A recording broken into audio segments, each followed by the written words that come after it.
আসসালামু আলাইকুম বন্ধুরা, ডিম গার্ডেনের পক্ষ থেকে সবাইকে সালাম। আসসালামু আলাইকুম ওয়া রাহমাতুল্লাহ।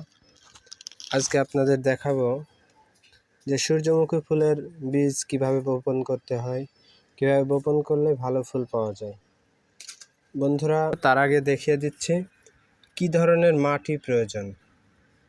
বন্ধুরা, ভিডিওর মাঝে অবশ্যই প্রশ্ন আসতে পারে কি ধরনের মাটিতে সূর্যমুখী ফুল খুব সুন্দর হয়, ভালো হয়। মাটি অনেক ধরনের হয়। বন্ধুরা, আমি বলে দিচ্ছি, সূর্যমুখী ফুল ভালো হয় হালকা দোআঁশ মাটি, বেলে বেলে ভাব, এক কথায় ঝুরঝুরে মাটি। বন্ধুরা, এখানে আমি নিয়ে নিয়েছি আমার আগে থেকে মিক্সার করা ছিল। এখানে নিয়ে নিয়েছি 20% ছাই এবং 50% গোবর সার এবং 30% মতো বালি এখানে মিক্সার করা আছে।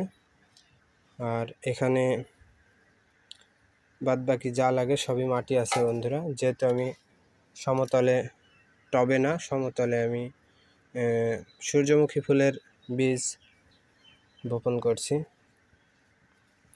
আর এগুলো ঠিক যেমনিভাবে মাটিগুলো ঝুরঝুরি করলেন, ঠিক সেমনইভাবেই এই মাটিগুলো ঝুরঝুরি করে নিতে হবে। এখানে বন্ধুরা ঠিক সেইভাবেই মাটিগুলো ঝুরঝুরি করে নিতে হবে। এই যে আমার এই মাটিগুলো ঝুরঝুরে আছে। অবশ্যই এই মাটিগুলোতে কিছু নোংরা আছে, নোংরাগুলো অনেক আগে এগুলো তৈরি করা, সেই জন্য নোংরা আছে, নোংরাগুলো আমি অবশ্যই পরিষ্কার করে নিচ্ছি। বন্ধুরা, দেখতে পাচ্ছ, এই যে সেগুলো মিক্সার করে দিচ্ছি আমি।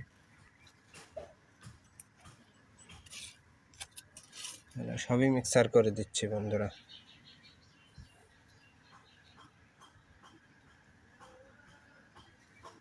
এই যে বন্ধুরা, ভিডিওটা না টেনে অবশ্যই সম্পূর্ণ দেখবে, তাহলে অবশ্যই জানতে পারবে কিভাবে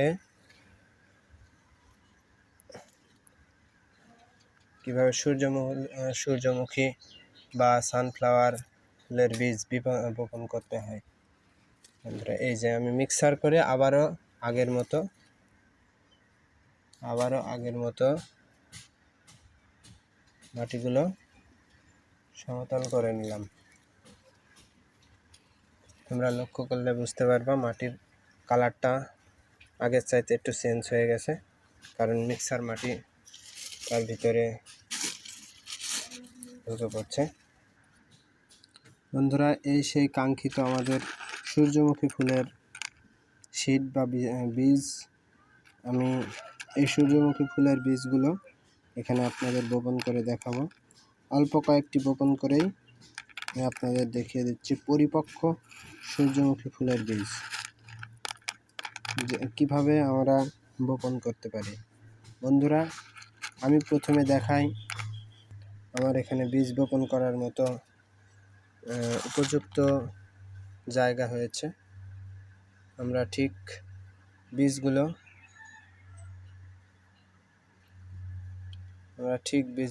এভাবে সারিবদ্ধভাবেও পুঁতে দিতে পারি।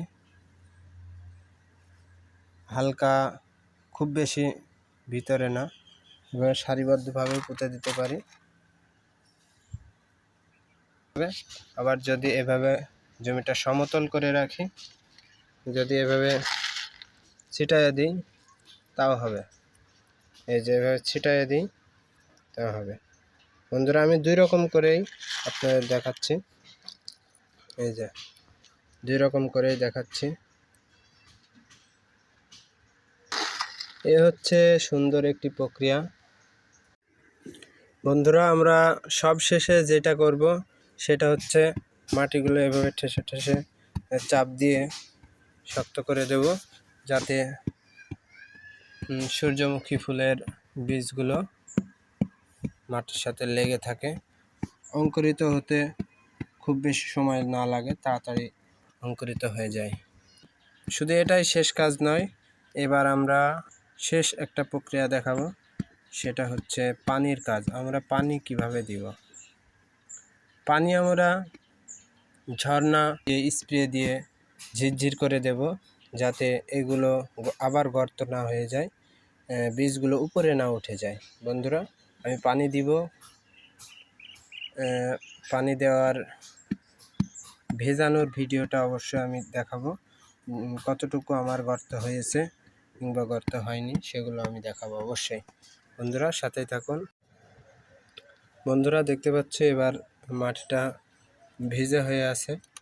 এভাবে সুন্দরভাবে ঝিরঝির করে পানি দিতে হবে, যাতে মাটিগুলো খুঁড়ে না যায় এবং সেই সূর্যমুখী ফুলের বীজগুলো উপরে না চলে আসে। বন্ধুরা, অবশ্যই আমরা মাটি দিয়ে, কিন্তু তার আগে মাটি দিয়ে বীজগুলো ঢেকে ঢেকে দেব, হালকা উপরে মাটি দিয়ে। এভাবেই শুরু হলো সূর্যমুখী ফুলের বীজ থেকে চারা অঙ্কুরিত হওয়ার সময়। বন্ধুরা, এই ছিল আমার কাছে